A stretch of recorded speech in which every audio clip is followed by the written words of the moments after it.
After having been readmitted to the London Stock Exchange main market late last year through a reverse takeover, Mila Resources has been making waves through its rapid exploration and expansion of the Kathleen Valley Gold Project in Western Australia. Let's get some more now with the company's technical director, Neil Hutchison. Neil, welcome. Thank you. It's a pleasure to talk to you. You've been quite seriously linked to this Kathleen project for some time, but new to the company, Mila Resources.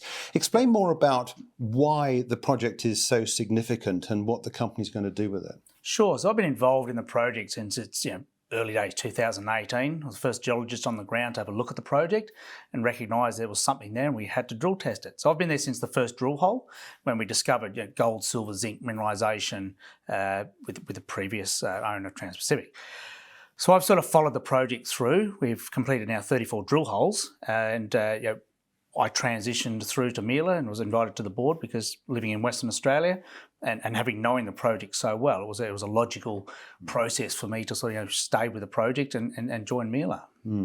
You are a shareholder, I understand, which is good to be able to talk to someone with actual an interest in the business. Definitely a shareholder. Look, Western Australia, it's a big place. Narrow it down and give us a little bit more about the context in terms of the geographical location and how important that is, because that's a significant point as well to be made. Sure. So we're about 1,000 kilometres from Perth with the project, but we're right in the heart of what we call the Norseman Wiluna Greenstone Belt. We're surrounded by tier one companies, multi-million ounce deposits, and we're only 5 kilometres just north of Bellevue Gold Mine, who is one of our premier new gold plays. They're in the order of 3 million ounces at 10 grams per tonne gold. So very significant new developing mine that's about to happen on our doorstep.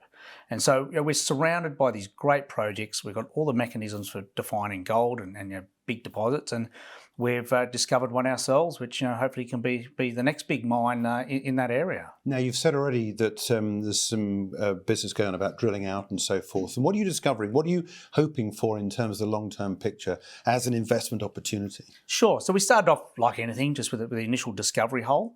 Now we're 34 holes in now, and every single hole's hit mineralisation. Most of them are economic grades, and we're nowhere near the edges of this thing yet. It's getting better as we go deeper. We're starting to understand our geological model. We're starting to see what I call the taproot of the system. And if you look at our neighbour Bellevue, they've got multiple stack loads, one underneath the other. They're currently down, resources down to 700 metres depth and 1,000 kilometre drill holes. We're only just down to 300 metres and we're starting to unlock it. So we've got a long way to go yet before we run out of mineralisation. And our mission is just to expand the knowledge, expand the discovery, and eventually get to a resource stage where, and then hopefully keep growing from there. You say some of the holes are economically viable. What about those that are not? Are you talking about at current gold prices or for whatever reason? So we have what we call mineralisation, which is every hole's mineralised. We've got up to 0.5 gram even in the worst holes, and there's only a handful of those. But nearly every hole is over 2 grams, 5 grams. Our best intersections, we've got 10 metres at just over 8 grams gold, and we've got 6.6 metres at nearly 14 grams gold, plus our massive silver credits. So we're well in the realms of highly economical underground style gold.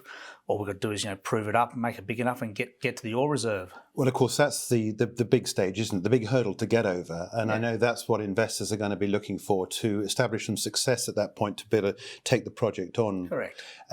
What is the situation at the moment in terms of the balance sheet? How strong is the balance sheet to be able to do what you want to do over what sort of period? What's the cash burn like? Sure. So we're just in a small hiatus at the moment with the drill rigs whilst we finish off the last program and getting the next one started, which we're hoping will be kick-started early July.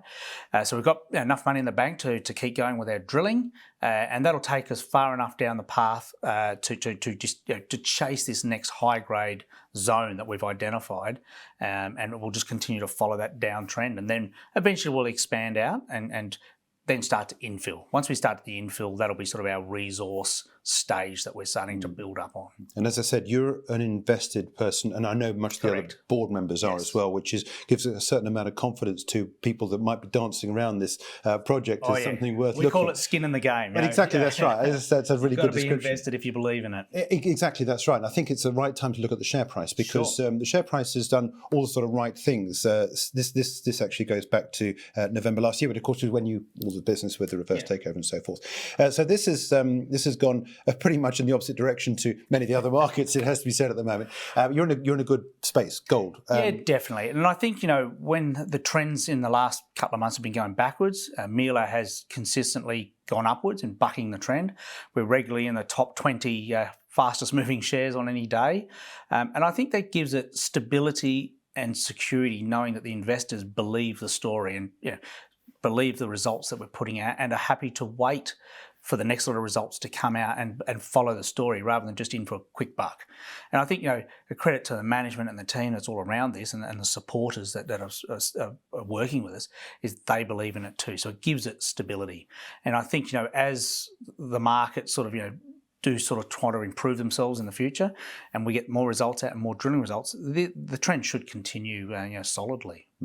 As I said, it is only a small cap stock. I think it's true to say it's a penny stock at the moment. What are your aspirations and what do you see as this area being able to produce in terms of returns? Do you have any sort of idea? You're a geologist. You've presumably seen this sort of thing before. Sure. And you like the project, obviously. Yeah. So look, I've got a team of geologists. I'm actually the youngest of my team.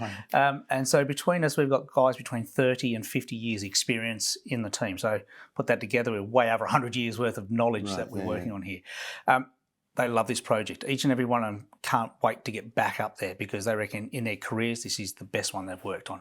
And that weighs a lot with me and I think to the Mila team as well, knowing that the people on the ground believe in it.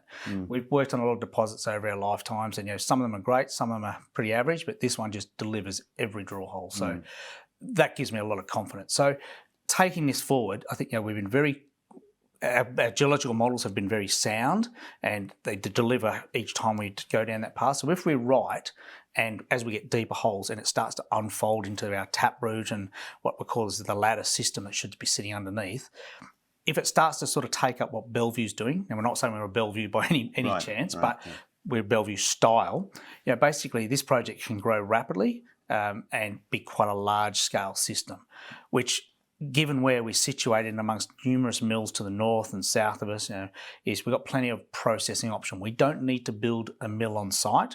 We can mine it and truck it quite considerable distance with these grades, which I think is the big bonus on this system. There's a sealed road right at our front door. They're hauling quads at the moment. No, that's four trailers or full of ore. And so it's a national highway designed for mining trucks. The other thing I want to talk about is the ownership of the project, because my understanding is that Mila doesn't own the entire project at the moment. That's right. So Mila's got 30% of the project at the moment. They're earning another 25% to take them to 55 through this tranche of drilling we're doing at the moment. By spending, they've got to do 11,000 metres of drilling for that. A further £1.5 million spend will get them a further 25% and take them to 85% ownership. And then there's a remaining large shareholder with 20% interest in the project, which they're negotiable. They're happy to be there as a shareholder or be. Are they passive or are they an operational? No, very passive. Partner? Very passive. Right, so they came along with the early part of the project. They were part of the early funding before Mila got involved. But very stable shareholders. Everyone wants to see this project go. In our minds, it's one of those once in a lifetime opportunities. So everyone's happy to wait this one out. Okay. Let's talk a little bit more about some of those milestones you hope to achieve this year. Sure. Important to understand what they are because that's a measure of your success in delivering. Yeah, so our mission is obviously to work towards our total of 11,000 metres of drilling, and that comprises drilling out what we define as our JORC exploration target. Now, that's a conceptual model based on geological knowledge. It says there's a potential here to deliver X amount. Our mission is to finish that drilling and prove that that's correct. And at the moment, our grades and thicknesses are better than we'd modelled. So there's a good opportunity that it could exceed what we first set out to do. And then beyond that is to discover these new stack loads, grow the resource, grow the deposit bigger, and aim towards at the appropriate time a resource estimation. Now we don't want to go into it too early because it almost sets it in concrete then. But if we're having continued success, it makes sense for us to continue our expansion. But we'll make a decision come late the year which path we go down. Just one other final question. Is where you are located operational 12 months a year? Oh, definitely. So we have a hot season and we've got a sort of mild season. We do a lot of our work through the winter just because it's easier. We get a little bit of rain, but not much. We do have a bit of a tropical season come sort of after Christmas. It's normally too hot for us to work. It's the time where we have our Christmas holidays, like everyone else. So we typically shut down January, but mostly restart February. Occasionally we get a storm come through, but it literally just stops us whilst the tracks, till the tracks dry up. But we don't have seasonal issues, no. Okay, we'll look forward to hearing more about this and indeed the progress you're making at that project. Great, pleasure. Neil, it's glad to be here. Pleasure to be able to entertain you. Thanks indeed for your time. Thank you. It's Neil Hutchison. He's Technical Director at Mila Resources. For more videos from us here at IGTV, join us on Twitter at IGCom, Instagram, and subscribe to our YouTube channel.